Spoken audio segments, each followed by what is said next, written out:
So we come to the end of the course, and all roads lead to Jerusalem. So we're going to take everything we've learned so far and combine it into a narrative about today and the future. So the grand thesis of this class is that secret societies control the world. And this is something you can never prove, okay? But let me propose a theory of how we can approach the truth, okay? Theory of truth.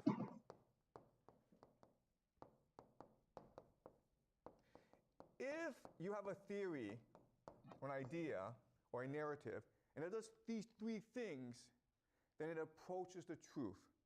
The first is that it connects the past. Okay? So does it help us put the past, things that we know that happened in the past, into a coherent story that we can understand? Okay, that's test number one.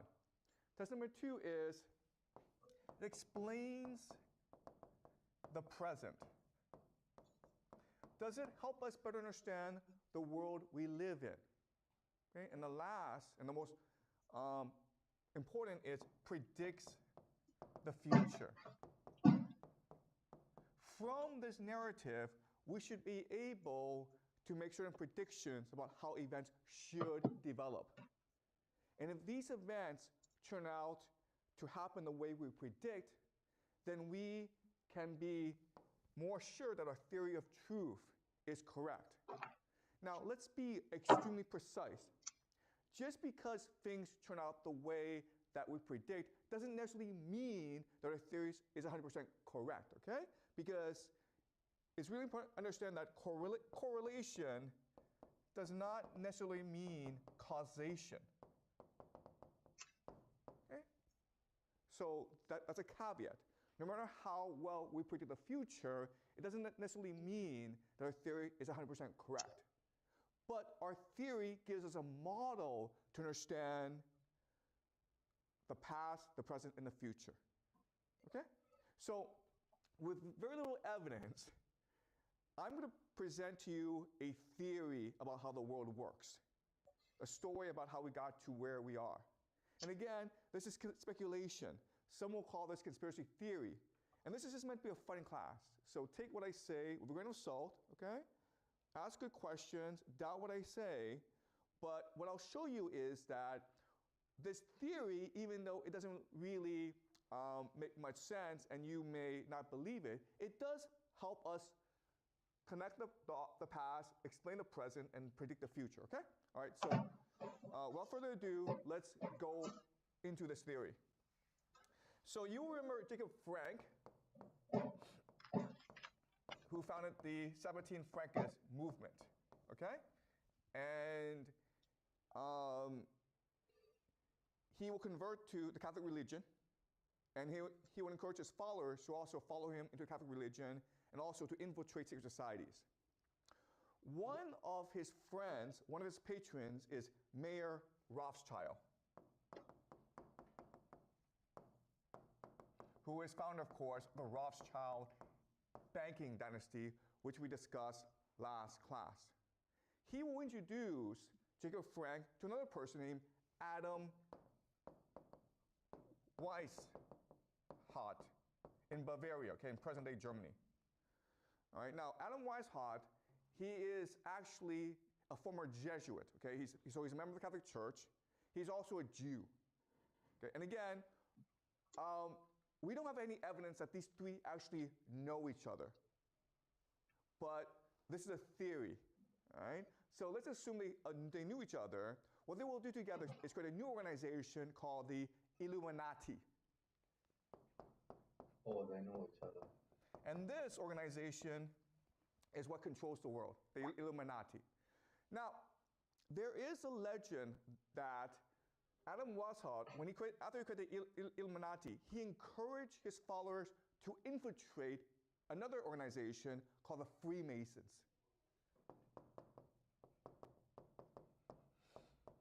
And these were extremely prominent members of European society. Okay, these were intellectuals like Goethe, these were nobility, these were bankers.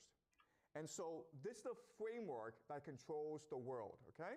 The Illuminati was able to penetrate the Freemasons, so now you have an alliance of the Jesuits, the Jews, the Septuagint Frankists, the Catholics, and the Freemasons, okay?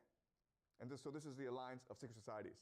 Now, there is a legend that what happened is that Adam Weishaupt, he was eventually arrested for conspiracy by the authorities. And so the organization, the Illuminati, has been disbanded. It no longer exists. But there are others who argue that's not what happened. In fact, it was Adam Weishaupt himself who spread the legend that there was a secret organization called the Illuminati. Okay? So the entire thing was to generate publicity. But in reality, the Illuminati was not disbanded, and it still exists today. So why would they do this? And the reason why is that secret societies, like every organization, depends on publicity for recruitment. Okay?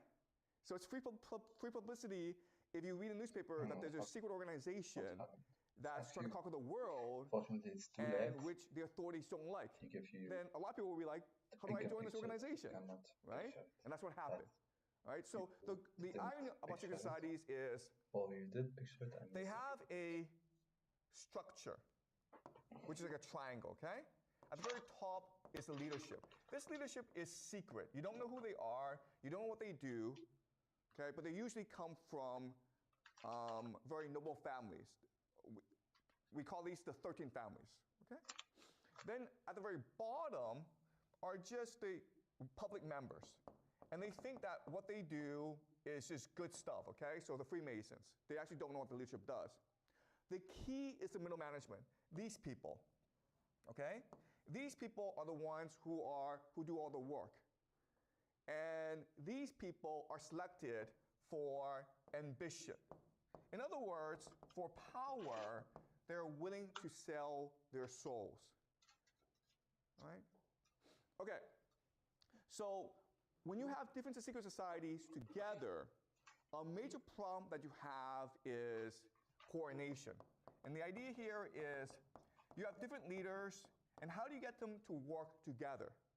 Also, after these leaders die, how do you ensure that the new leaders will coordinate together?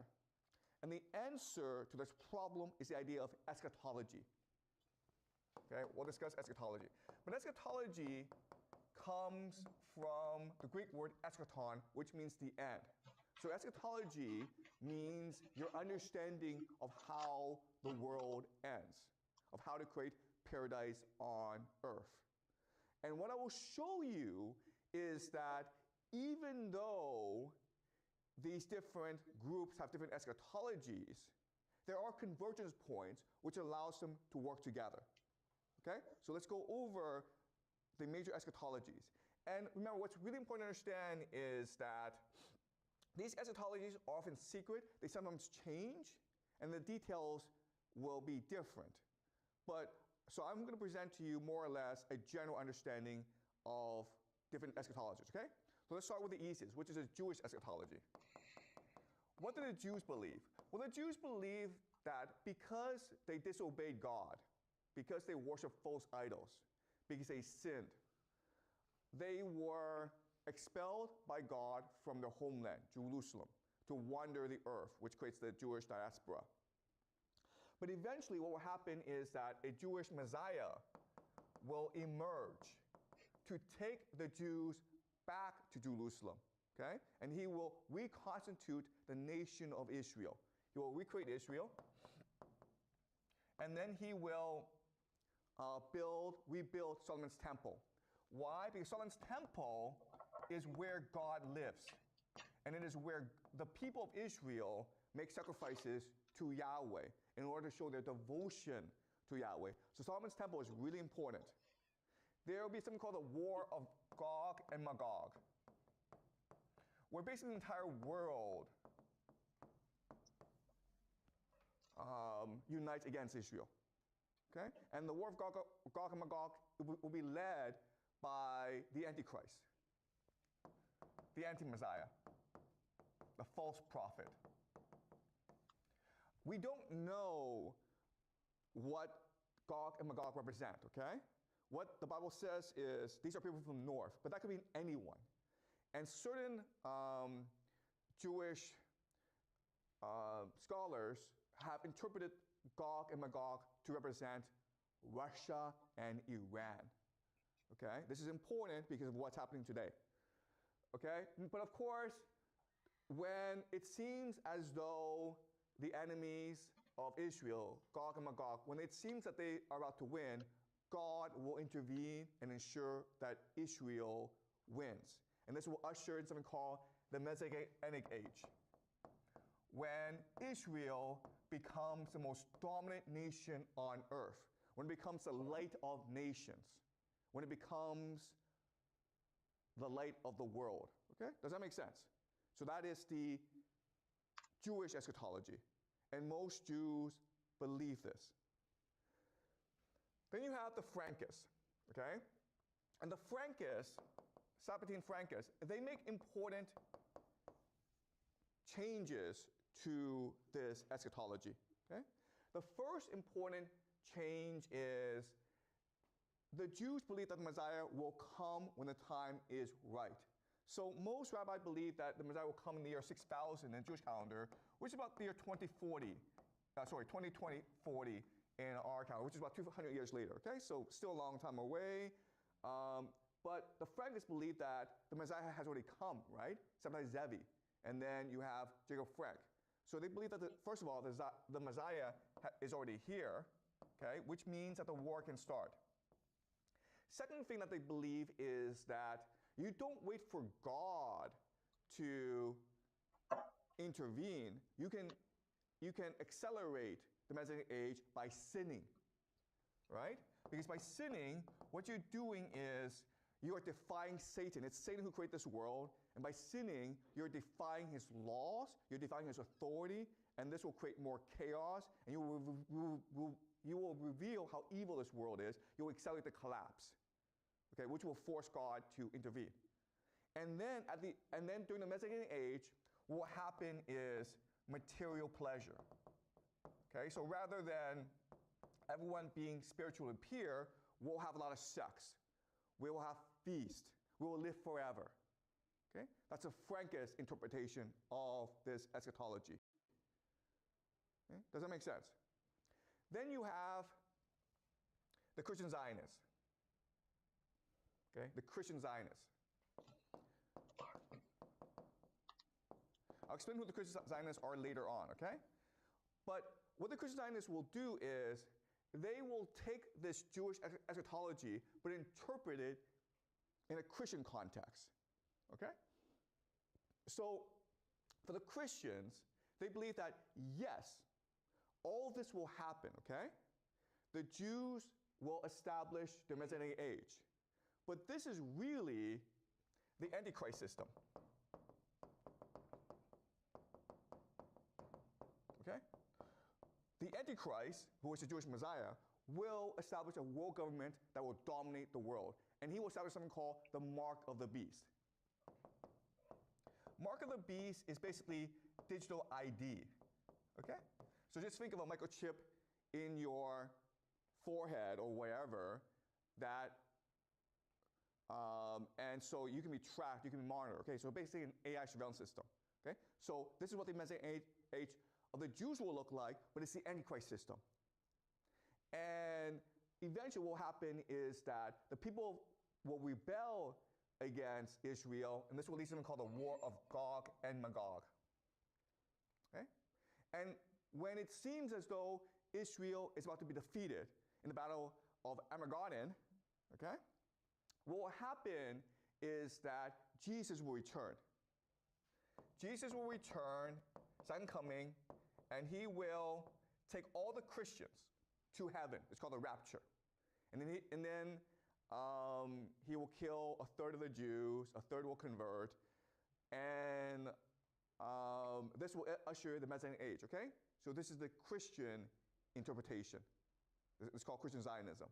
But as you can see, what's really important is the Jews first achieve their eschatology before the Christians can achieve theirs. The Christians need to use the Jews as a tool to achieve the second coming. Okay? Does that make sense? All right. And what's really important is Solomon's temple. Solomon's temple is where the Al-Aqsa Mosque is right now. So in other words, for this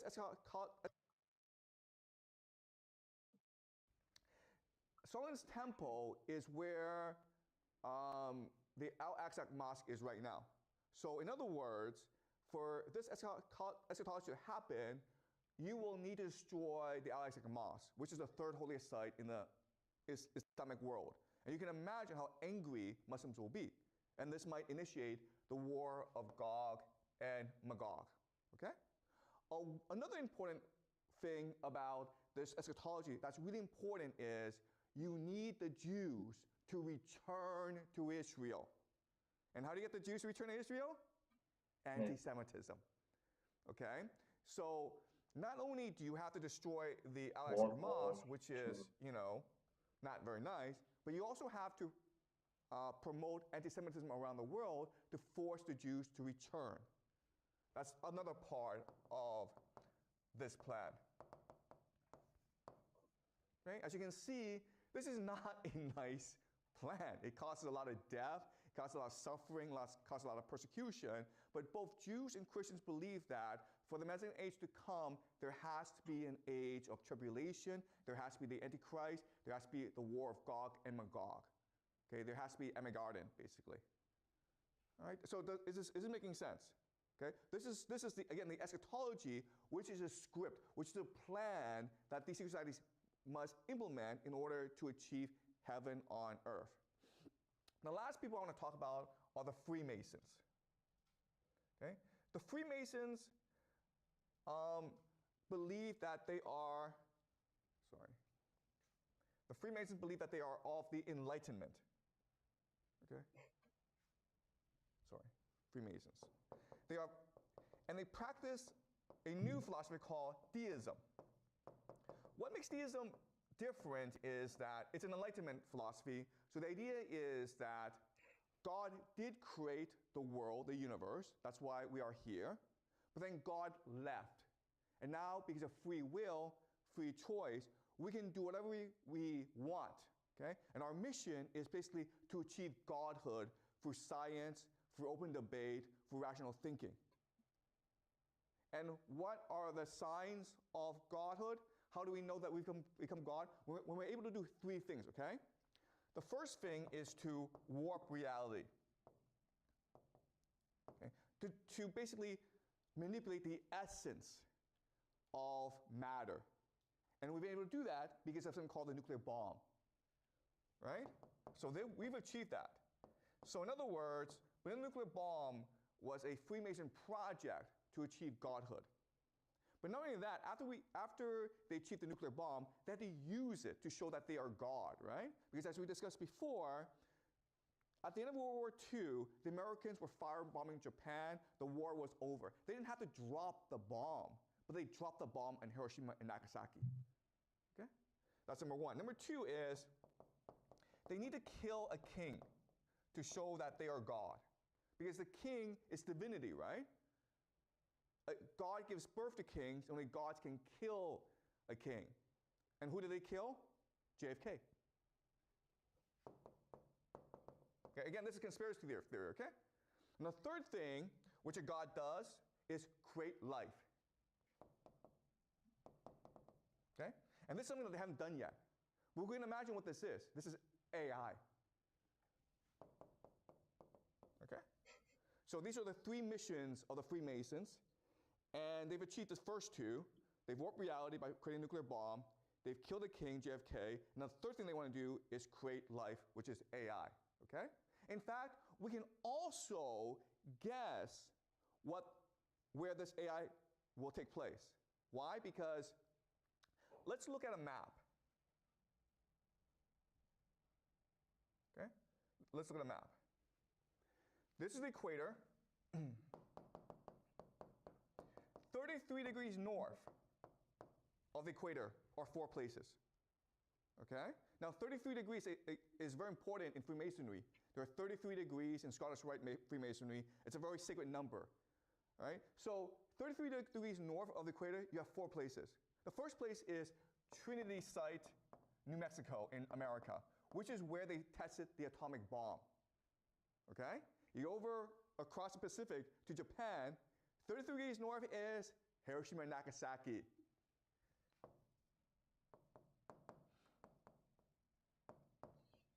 All right?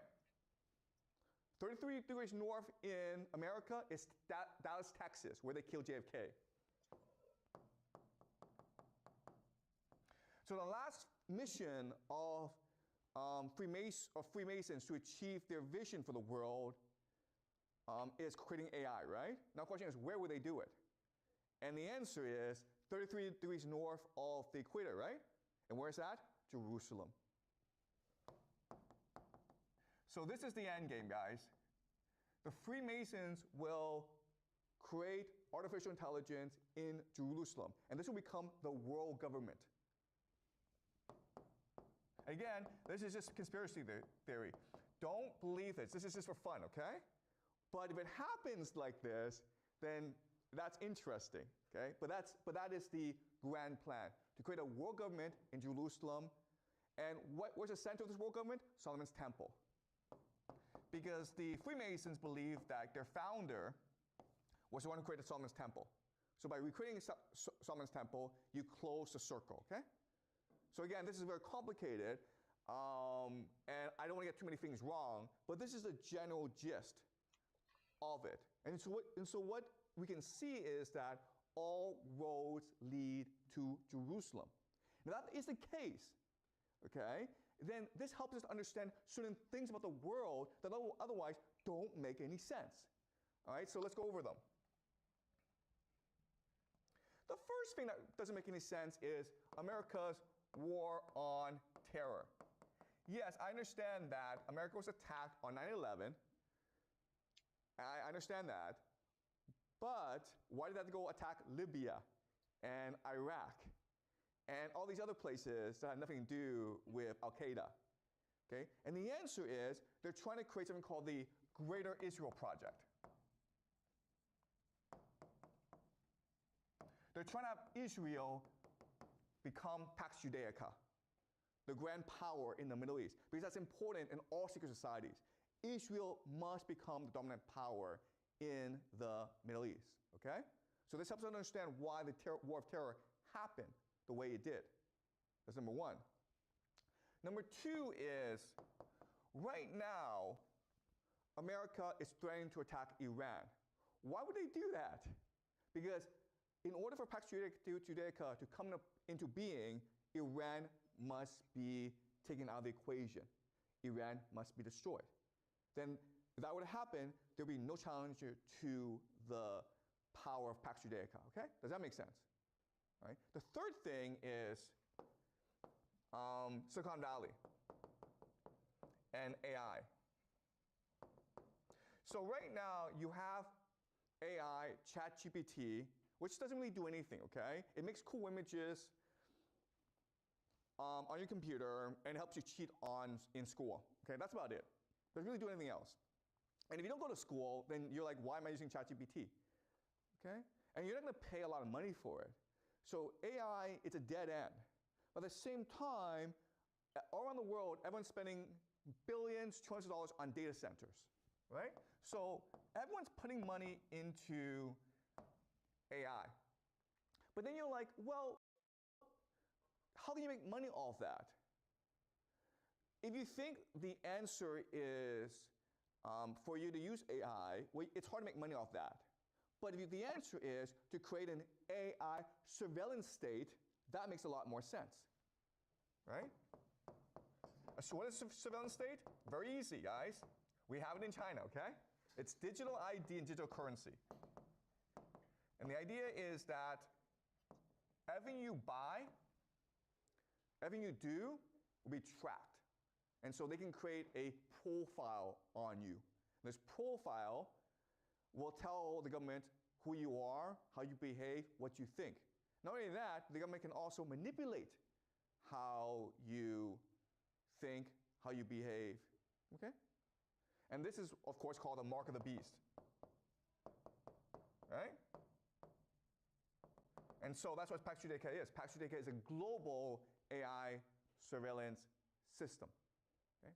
It also helps us explain immigration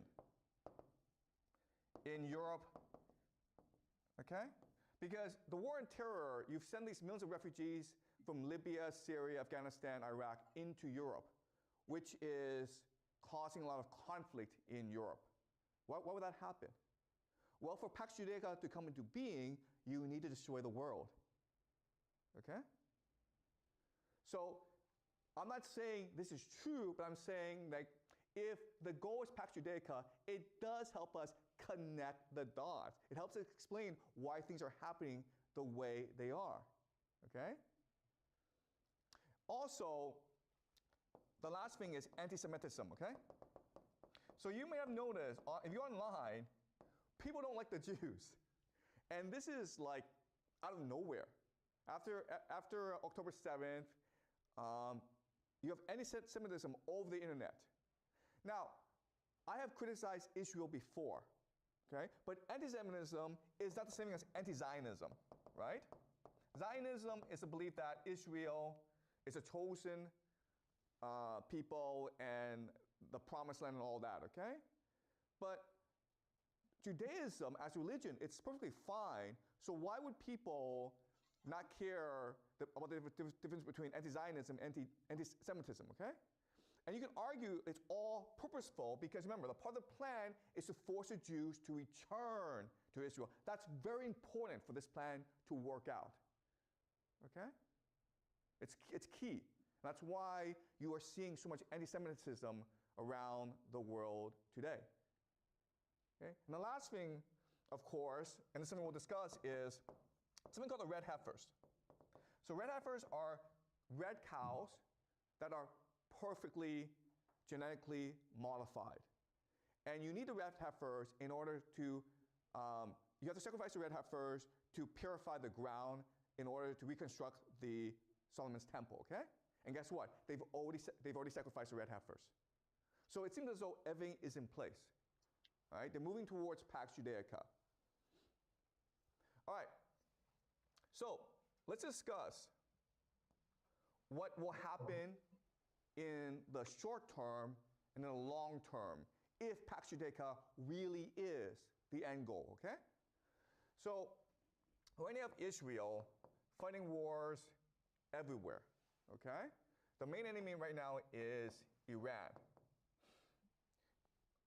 In Europe, you have the Europeans about to go to war with Russia in Ukraine. America right now is threatening to attack Venezuela, okay? South America. It's too late. It's You already have done. 10% of the US Navy in the Caribbean, and they're about to attack Venezuela. You have China and Japan at conflict. You have India here. And you have Africa, okay? So what's going to happen in the short term? Okay, well, what we know is that Europe is planning to go to war with Russia.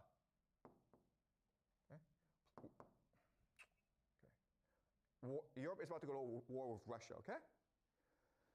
At the same time, you have a lot of immigrants in Europe. And this is going to create civil wars in Europe, okay? Civil war. So you have both war with Russia as well as civil war. So Europe is kind of screwed, okay? America has the same situation where the left-right divide is so polarized that eventually they'll go to war. If you read the news, you may have heard about the shootings at Brown University, as well as this MIT physicist who was shot, okay? So random violence will be more and more common in the United States. And you can argue that it's all deliberate because the idea is this. Let's just say you have a jar. You put red ants in a jar and black ants in a jar. They get along fine. But you take the jar and you just shake it up, and now they're at war with each other, okay? That's what's happening where the left and right, they really don't like each other. They don't talk to each other, and they refuse to engage in debate with each other. But they're not going to fight each other unless there's violence, in which case their tribal mentality takes over and they start killing each other, okay? So we can expect civil war in the United States.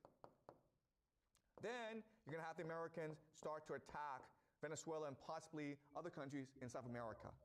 So America is in for a bad time, okay? China, yeah, I mean, Japan and China and India, they're all going to have conflicts with each other. But also what we should expect is that America starts to embargo China, meaning America uses its sea power to block China from accessing resources from overseas. And China imports most of its oil and a lot of its food. So if there's a blockade of China, you can expect the Chinese economy to really suffer, okay?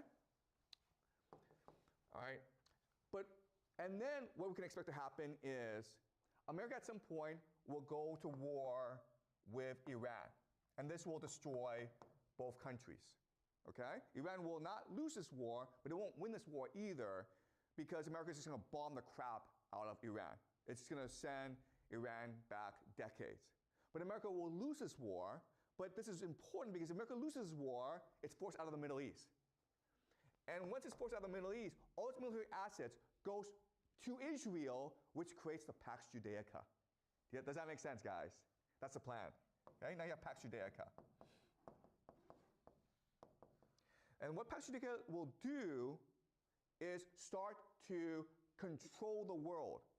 Because through chaos and conflict, Pax Judaica can make a lot of money, right? Because Pax Judaica, what's going to happen is that you have these technology companies like Google, they're going to move over to Pax Judaica and build a global surveillance state. You have civil wars, you need AI to control people. If you're going to war with Russia, you need weapons, okay? But you also need financing as well. So you can expect a lot of banks to move to Israel, and it's possible Israel becomes now the global reserve currency because everyone is trading with Israel. If you're Russia, you need to trade your resources, right? Oil, energy, and grain, okay? So Russia controls a third of the world's carbohydrates. Guess what, guys? Israel controls Africa.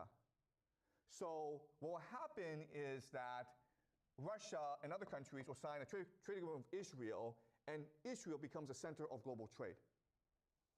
Okay? Does that make sense? So this is how Pax Judaica will profit. And remember that Israel has the world's best intelligence agency, the Mossad. And what they can do is go around the world and create as much chaos as possible. Okay? So while the world is burning, Israel, Pax Judaica, is profiting. And that's what the future looks like for the next 10, 20 years. And this will, of course, lead to the rise of the Antichrist, who will take control of Pax Judaica and force the world to eventually attack Israel in something called the War of Gog and Magog. And this will, of course, lead to the second coming of Jesus. So that's a grand plan, okay? All right? Any questions?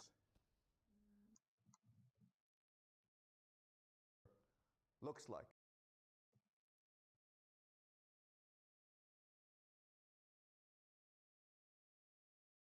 Where you need to trade your resources, right?